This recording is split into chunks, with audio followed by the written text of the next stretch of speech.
is applied to the areas areas of the workplace that need to be protected from the this masking can be made of various materials such as photoresist, wax or adhesive tape. The masking defines the shape of the final product of the masking.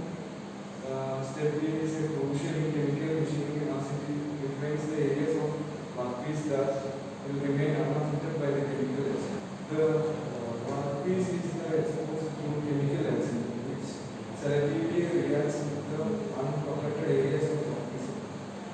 The agent removes neutral solutions. They react selectively with the unprotected areas of workpiece, dissolving or thoroughly rinse to remove any remaining agents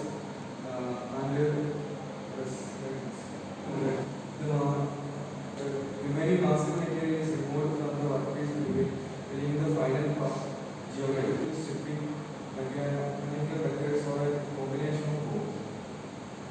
Material suitable for chemical machining. Chemical machining is particularly suitable to machine using conventional methods such as aluminium and its alloys, titanium and its alloys, nickel-based alloys, copper and its alloys, various types of polymers and composites.